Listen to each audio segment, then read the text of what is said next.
My name is Sarah Mercer, and I spent 32 years being invisible in my own family. 3 weeks ago, after my parents passed, my brother kicked me out of the house I grew up in.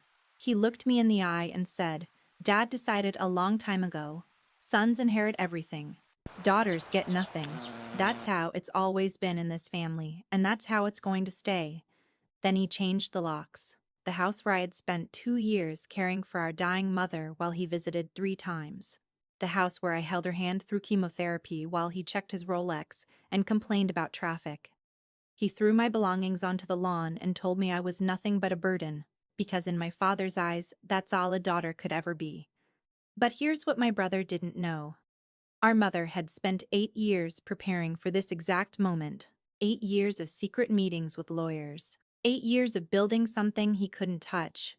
And before I tell you what happened at the will reading, I want you to understand how we got there.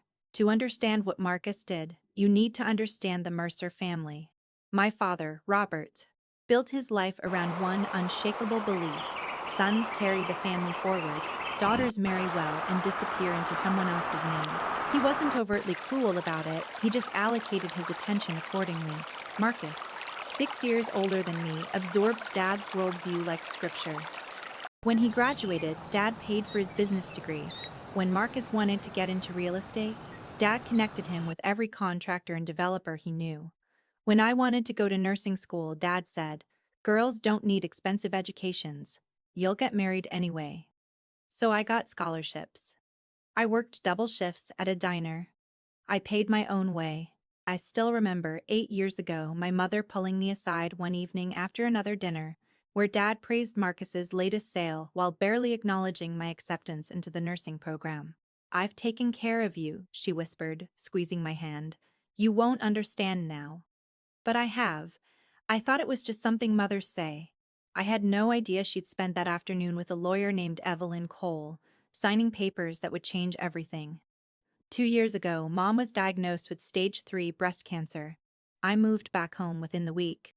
I requested night shifts so I could be with her during the day, chemotherapy appointments, radiation sessions, the slow deterioration that cancer brings. My paycheck dropped by 20%, but I didn't care. Marcus visited 3 times in 2 years. Each visit lasted less than an hour. He'd sweep in wearing his designer suit, kiss Mom's forehead, check his Rolex, and leave. Dad never acknowledged what I was doing. In his mind, this was simply what daughters did. But Mom knew. She started meeting with someone once a month. A lawyer, she said, for insurance paperwork. I'd drive her to an office in Hartford, wait in the car, and drive her home. She always seemed lighter afterward, like she'd set something down she'd been carrying too long. 6 weeks ago, Mom was declared cancer-free. We went out to her favorite cafe, and she ordered champagne for the first time since her diagnosis. 4 weeks after that, my parents drove to visit my grandmother. They never came back. A truck driver fell asleep on I-95.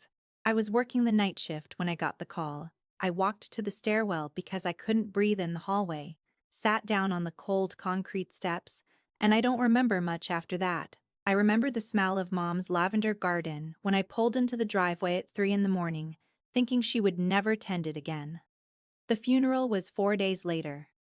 Marcus gave the eulogy. He talked about Dad for 7 minutes and mentioned Mom's name twice. And before the reception ended, while I was still accepting condolences, Marcus pulled me aside. "The house is mine," he said, his voice low enough that no one else could hear. "Dad made that clear years ago. You need to be out by end of the week." He didn't even wait that long.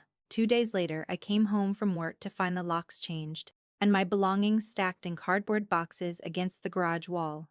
Rain had soaked through 2 of them. My nursing school diploma was warped and wet. Through the window, I could see Victoria walking through the living room with a glass of wine, laughing at something on her phone. She saw me watching. She smiled, lifted her glass in a little toast, and walked away. That's when I found the letter. It was tucked inside a box of Mom's things that Marcus must have assumed was junk: gardening gloves, old photographs, and a cream-colored envelope with my name written in her handwriting. "For Sarah, when the time comes." I didn't open it on that lawn. I called Diane Foster, the head nurse at my facility, who had been something like a mentor to me for 3 years. She arrived in her Honda Odyssey within 30 minutes. Get in, she said, not asking questions. Later, in her apartment, when I could finally breathe, I opened Mom's letter. Her handwriting was shaky from the chemotherapy.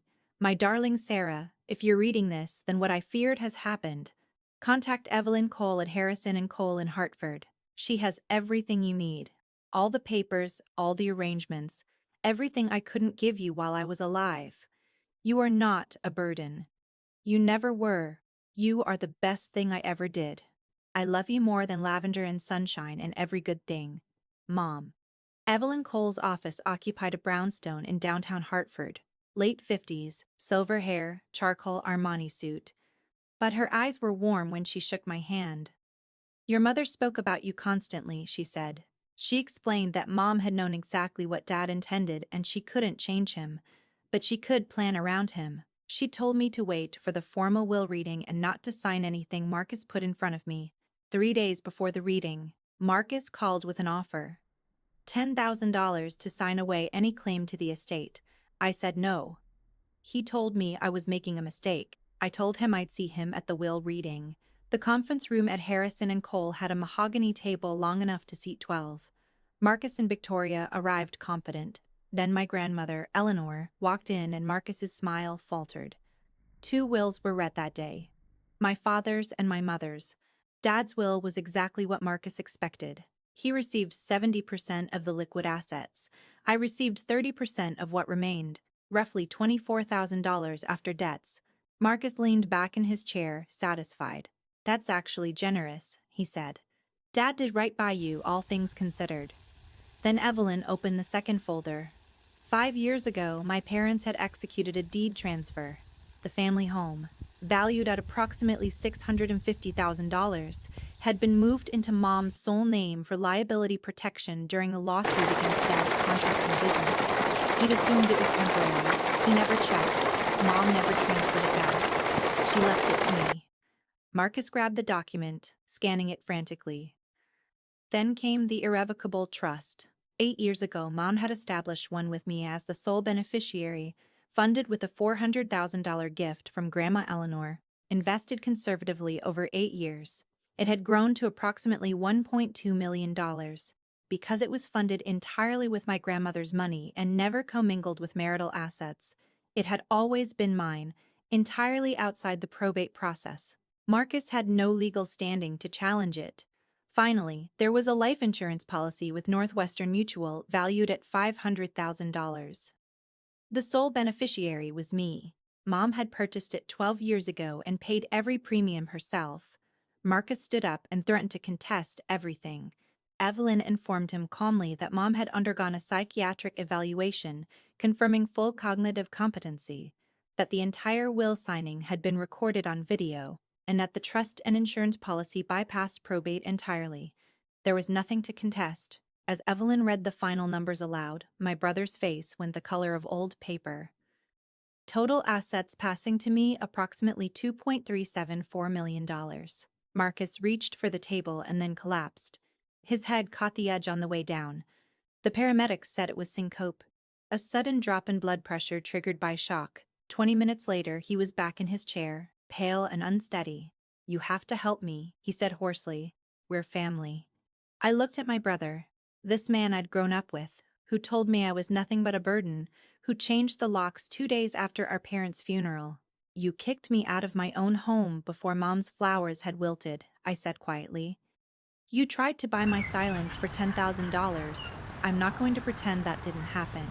I picked up my bag, the same worn leather bag I'd carried through nursing school and every shift since. You get the consequences of your choices, the same way I'm finally getting the consequences of mine. I walked out without looking back. In the hallway, Grandma pressed a small velvet box into my hands. Inside was her sapphire ring, the one I'd admired since I was a little girl. Your mother wanted you to have this, she said, and there's something else. Linda wanted to leave your father years ago, before you were born. She stayed for you children, the trust, the insurance, all of it. It was her way of giving you the freedom she never had, the freedom to walk away from people who don't value you. 6 months later, I enrolled in a nurse practitioner program. I used money from the trust, following my financial advisor's guidance. I kept working part-time at the facility because I wasn't ready to leave the patients I'd grown to love. Diane and I found an apartment together near the hospital, 2 bedrooms, a tiny balcony where I started growing lavender in pots. I rented the house on Maple Drive to a young family, a nurse from my facility, her husband, and 2 little girls. The older daughter asked if she could take care of the lavender garden. I said yes. My mother didn't give me money. She gave me permission to believe I deserved it. And if you're watching this having been told by family, by anyone who should have loved you, that you're not enough, I want you to say clearly, they were wrong. You were always enough. Sometimes the people who love us protect us in ways we can't see until the moment we need it most. And sometimes we have to become our own protectors. That's what my mother taught me, not with words, with 8 years of quiet, deliberate